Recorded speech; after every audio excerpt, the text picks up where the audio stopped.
I'm Ken Fjord. Last year, I wrote a book for my son entitled The Graysonian Ethic, Lessons for My Unborn Son, in the months before he was born. Once he was born, I published the book on Amazon. He's now a happy bouncing baby, and I've decided to release the audiobook version for free on YouTube. Embrace shame. Human beings are not like God. Our powers are limited, our time is limited, and sometimes we have to play the devil. We can only choose our own actions, guessing at the consequences of those actions. You can try to change the world, but you cannot save the world if you cannot save yourself. There are many evils in the world, and if you try to think too hard about all of them and the fact that the fruits of those evils are inescapable, you will drive yourself to madness. Most of the clothes you are probably wearing right now are likely made in sweatshops under conditions you would not consider just. Much of the food that you eat was grown on land that at some point probably had some sort of moral conflict associated with it. Even your birth represents all the other people who were never born or bloodlines that started and were never able to propagate. As hard as it is to realize, you come from a long line of winners. Even if you cannot respect those who came before you along your bloodline for various reasons, the fact is whatever they did worked. And there are a lot of people for whom whatever they did not work. Life is not always a zero-sum game, but often it is. If there is only so much food to eat, and there is no way to get more food, then one person will live and the other will die. If there is a war, and one group of people survive and the other are wiped out, you can only be on the winning side or the losing side. Therefore, the world is, in a lot of ways, drenched in sin. I do not say this to send you into despair, but as a warning. If you dwell on every single sin in an attempt to absolve yourself from it, you will fail. In the process of failing, you will drive yourself insane. You cannot worry about what people who are not you have done, are doing, or will do. All you can do is strive to find what behavior in yourself you find acceptable, and do your best to live up to that standard every day. The only person that you need to wake up and look in the mirror for is yourself. There are people who try to find black and white in a gray world. At this moment in time, there are people who want to, for example, paint certain people as pure evil, and anyone who was ever affected by such a person as pure innocence. The history of the world is not that simple. Every single group of people who survived did so by finding some sort of compromise. There are no pure pacifists. They have all been murdered by violent people. Even Buddhist monks needed to learn martial arts to defend their temples. The world is gray. Perhaps in the moment it might seem like certain people are pure good and others are pure evil. Even in cases where that seems to be the case, it is untrue. No one is perfect, and nobody's perfectly imperfect. That is not to say that we cannot judge actions by a morality that we set up. Human beings have the morals that they have by virtue of being human beings. The morality that a dog has might seem very compatible with a human being, but because it is a dog, the inherent morality of a dog is different than that of a human being. Imagine for a second a creature totally unlike us. Imagine a creature that never takes another life for sustenance, relying on photosynthesis.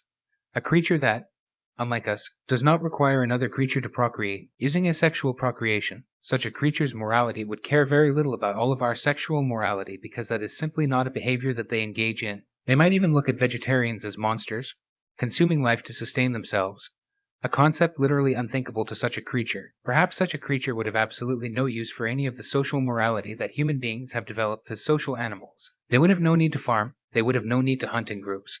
They might not have any reason to cooperate with any other creature. However, I'm certain that if such a hypothetical sentient creature existed, they would have their own morality.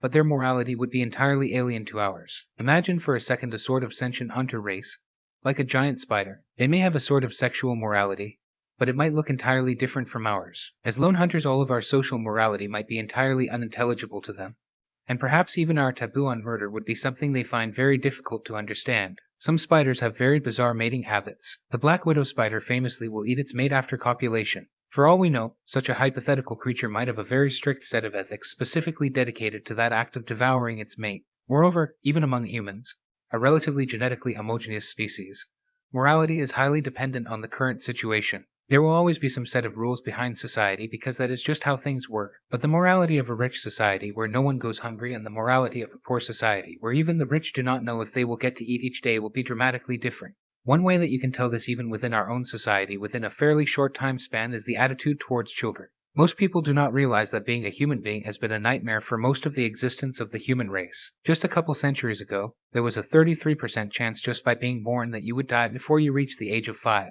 It is often said that the lifespan of humans has dramatically expanded, but not as much of that as you think is caused specifically by people being able to grow older. If you consider an average, the thing that would be most likely to dramatically reduce that number would be massive numbers of very young children dying very early. That was reality. Today, if you are born, there is a virtual certainty that you are going to make it to 18. Kids just do not die. It is a good thing, do not get me wrong, but it has changed our view. Children are a lot less disposable than they used to be. It used to be that a lot of people would have kids, and those kids would die, and they would have to have more kids.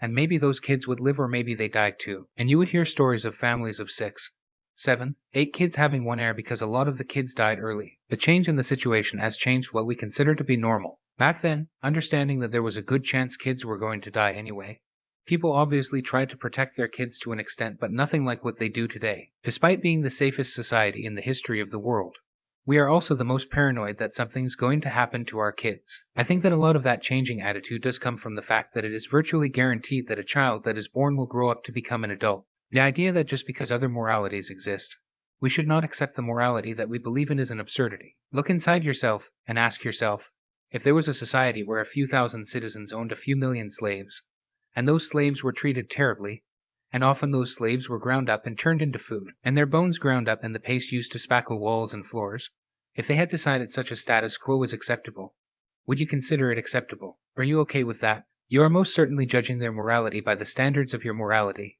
But why should you not? What absurd sort of morality would specifically prevent somebody from judging moral actions in a moral way? How twisted would your morality have to be that you would see something that shocks your conscience, and your only admonition is to yourself for being affected by it? As I have already established, morality is defined by your humanity.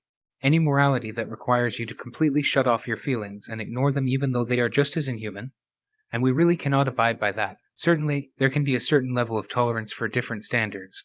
But as I have already said, the world is not black and white, so even that viewpoint must be tempered. Sometimes there are just things you find reprehensible, so reprehensible that they cannot under any circumstances be tolerated. When I was younger, still in my early teens, my stepfather was arrested for being caught in a police sting operation where he invited what he thought was a teenage girl to his house for nefarious purposes. At the time this happened, I knew it was wrong, but it also made me very confused because as a teenager I was attracted to teenagers, and I did not know how to rationalize the difference between what my morality proposed I do and my natural urges. Honestly, it kind of messed me up for a while. As I have gotten older, my views have matured somewhat. The fact is, no biological urge can be considered immoral by itself. Every human being has urges every single day. Even saints lauded for their tolerance or non-violent means are not immune to that. What brings an urge into the moral realm is what you do about it. There is a difference between an immature child and a mature adult. There definitely is a line in the sand somewhere that physiologically your maturing process is complete. And for each person there is definitely a line in the sand where there are specific emotional and mental maturing processes that are complete. I think it is safe to say that there is also a level of cultural maturation, coming into your own and becoming the self-actualized person that you are expected to become. And that process of self-actualization requires a level of moral maturity. Little kids have urges and they immediately act on them. If they see a piece of candy, they will eat that candy. If they see someone and they want to slap them, they will just go ahead and do it because they do not yet have self-control. As you age, building self-control, especially around a framework of moral behavior, is part of that coming into social maturity. Common shorthand for this is the difference between a boy and a man. The concept of cultural maturity is not a bad one, but you have to be careful because that terminology of a boy becoming a man is often abused by people who just want to control men. They use this idea of cultural maturity to say that what they want you to do is the only way to become culturally mature. Eventually, though, good people do become culturally mature, and specifically for men that means learning self-control. It is incredibly important because men, due to their testosterone, tend to have much stronger biological urges than women. Moreover, they tend to be bigger and stronger than women for the same reason. Even a man and a woman of similar weight will not be the same strength. A man will almost always be much stronger even if they are in worse shape. Human beings cannot control biologically derived urges. If you see food and you are hungry, you are going to have an urge to eat that food and you do not have a choice in the matter. Another thing that you do not have a choice in the matter of is what things you find attractive. The history of mankind is one where human beings lived fairly short lives and had to procreate quickly, so unfortunately men tend to be attracted to indicators of youth and health paired with indicators of sexual maturity. This is not something that they chose. It is something that is written into them by billions of years of evolution. The decision that men must make is not whether they get an urge to do something. It is what they do with that urge. If you get an urge to do something unspeakable, that does not mean anything. It does not make you a criminal. A dirty little secret of almost every man is that at some point they caught themselves looking at a girl who was clearly not old enough. Our brains simply are not wired to not be attracted to attractive features just because we are morally opposed to the consequences. However, if you think it is okay to choose to fixate on that, that is not okay. If you think it is okay to choose to go out and feed this fixation by seeking out images, stories, communities, and so on, that is very not okay. If you think it is okay to actively go out and act upon these urges to another human being, I will give you a free necktie. Just climb that tree. That really goes for all these urges. I routinely see pretty girls walking down the street and I just want to walk up to them and start making out with them. You know what happens next? I keep walking, because I am not a flipping psychopath. Sometimes I will see someone eating an ice cream and I'm like, I really want that ice cream. I just want to go over there and start eating their ice cream. You know what happens next? I keep walking, because I'm not a flipping psychopath. Sometimes I see someone driving along in a really nice car, and I really wish that I could just have that car. You know what happens next? I keep walking, because I'm not a flipping psychopath. And you know what else? Having had these fleeting urges, I do not go on the internet and join the wanting to kiss random girls community. And I do not go on the internet and join the wanting to eat someone else's ice cream community. And I do not go out on the internet and join the wanting to steal someone's car community, because I'm not a flipping psychopath. A lot of the stuff that I have written here were things that I had to deal with during a major existential crisis, where I really had to ask myself what the basis was for my morality and my ethics, because I could not find a basis. Having laid all this framework out so far,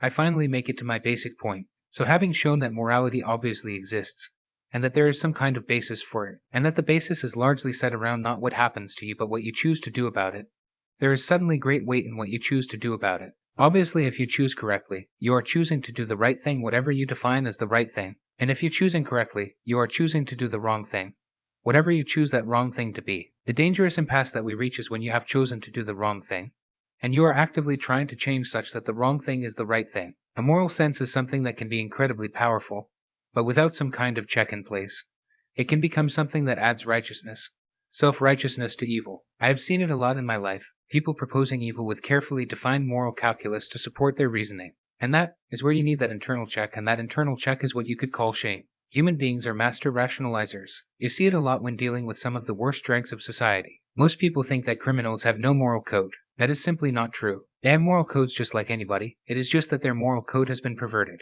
If you talk to a thief, that thief will say, at least I'm not a murderer. If you talk to a murderer, he'll say, at least I did not murder kids. If you speak to someone who murders kids, you will probably hear them say, at least I did not commit genocide. It is a sliding scale, and it is really easy to fall down that path. Human beings are master rationalizers. Without an internal sense of shame, we can start falling down that path of rationalization that leads to people committing genocide, pointing at another person committing genocide, and saying, well, at least I'm not that guy. We need to be very careful trying to empathize with people who commit unspeakable acts. Every human being has urges, and it is how we act upon those urges that define us as individual people. We can judge others even if they do not think that they deserve to be judged. We can judge them because we are humans with our own personal and internal sense of right and wrong. If we let monsters corrupt our sense of right and wrong to their own benefit by asking us to empathize and recognize that they acted on urges we can understand, then we may be tricked into accepting immoral acts as moral, and thereby we have lost a slice of our agency and a slice of our ability to act in a willfully moral manner. It is also incredibly likely that they chip away at our morality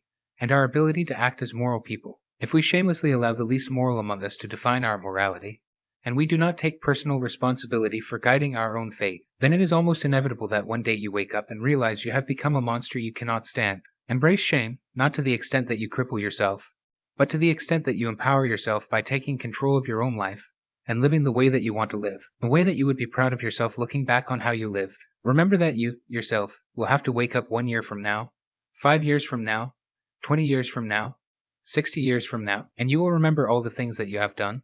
And if you did not embrace shame today, it is very likely it will embrace you tomorrow. Thanks for listening to this chapter of the Graysonian Ethic, Lessons for My Unborn Son. If you like the book and would like a physical copy or an electronic copy, please look it up.